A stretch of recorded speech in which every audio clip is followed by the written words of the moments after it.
as you all know, there's been a lot of talk lately about women breaking cracks in the glass ceiling.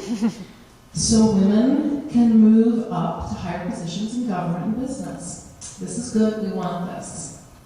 But there are a lot of cracks we really don't want.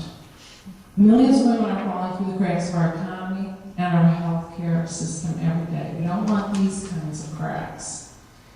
There's a myth also about women that I like to debunk. It goes something like this. When a woman wants something, she usually gets it. Most women, when they look at their bank balance, look at their children's future, look at their unpaid medical bills, their annual health insurance deductible, when they look at the people living in poverty in their own town, in their own city, around the globe. As she said, I grew up in Cleveland. Cleveland's now one of the poorest cities in the country. It has the highest foreclosure rate of any city across the United States. My family lives there. When I go home and visit and I see the poverty there, and I know that it's just a tiny, tiny bit compared to the poverty women live in around the globe. Senseless wars we see, unnecessary famine, people who are sick going without care. When we see these things, we know one thing: we're not getting what we want. Myth number 2, another myth: all women love to shop. Women with extra money love to shop. Women with $67 in their checkbook 8 days before payday, these women don't love to shop. These women do not have fun at the grocery store looking at every price, trying to add up. Are they going to have enough money so when they get to the checkout, they're not going to be embarrassed that they don't have the cash in their pocket or their credit card's going to be declined?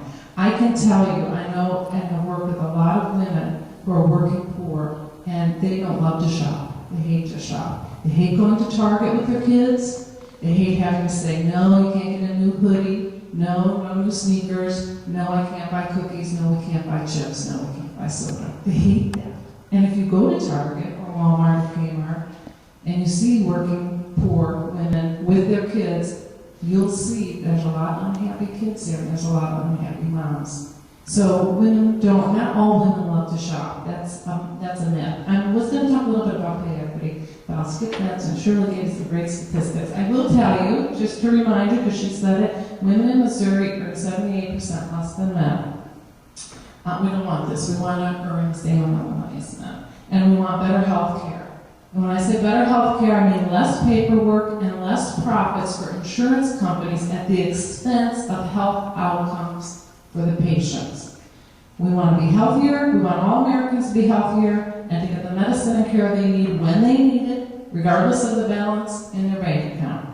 The number of women with health care coverage in Missouri is actually going down, and unemployment's going up. Unemployment's now 6% in Missouri.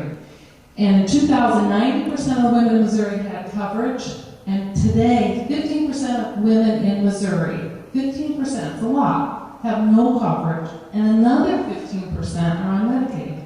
So it's 30% of women in our state are either having to get their health care through public assistance or they're going without. So I have a few more statistics, but I'll skip that. Well, we would like to change. We would definitely like that to change, and we shouldn't have to figure out how to do it. That's not our job. That's the job of the lawmakers we elect. That's the job of the president. We don't have to reinvent the wheel. Why do we have to come up with what's the best healthcare solution? Let's look at some of the other countries. What do they do? You know, I understand that people in Europe have healthcare, and I don't see big economic collapse over there. There haven't been a lot of riots recently, well, some in France. But, you know, why is it always up to us to come up with the solutions to the problems? It's the same with people who are poor and who are mostly women. And what the people who are the poorest to solve poverty. It's just crazy. Anyway, so we don't want that.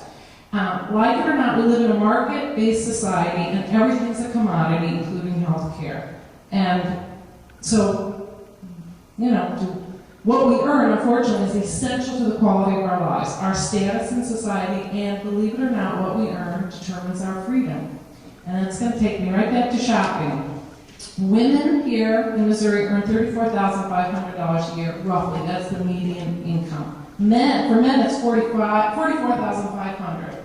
The vast majority of single-parent households, so one person raising the kids, is are women, right? But they have to do it on 20% less money. We don't want that.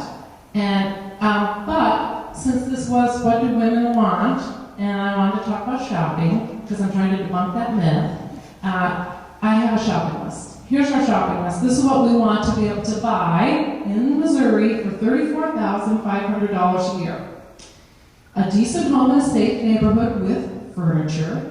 Some clothes for us and our kids, not always from Goodwill.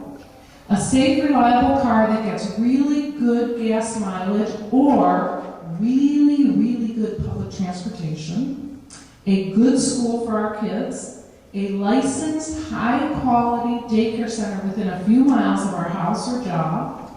The doctor, when we or our kids need to see her. The ER, when someone in our family needs it. The chemo, the surgery, the physical therapy, the abortion, the transplant, the transfusion, the latest breakthrough, the contraceptives, the painkillers, the antibiotics, the probiotics, the mental health care, and all the other medicine we need to get well, to stay healthy, and to choose when and if we want to reproduce. That's what women want.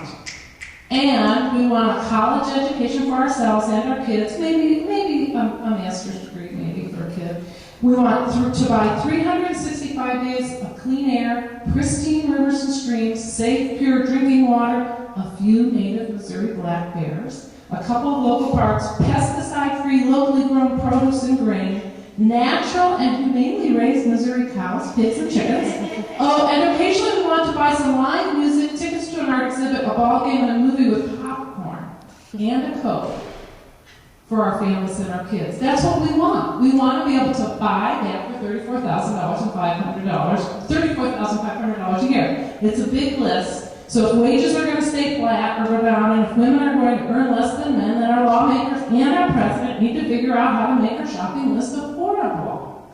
Did I mention chocolate? I think that's on most women's shopping list.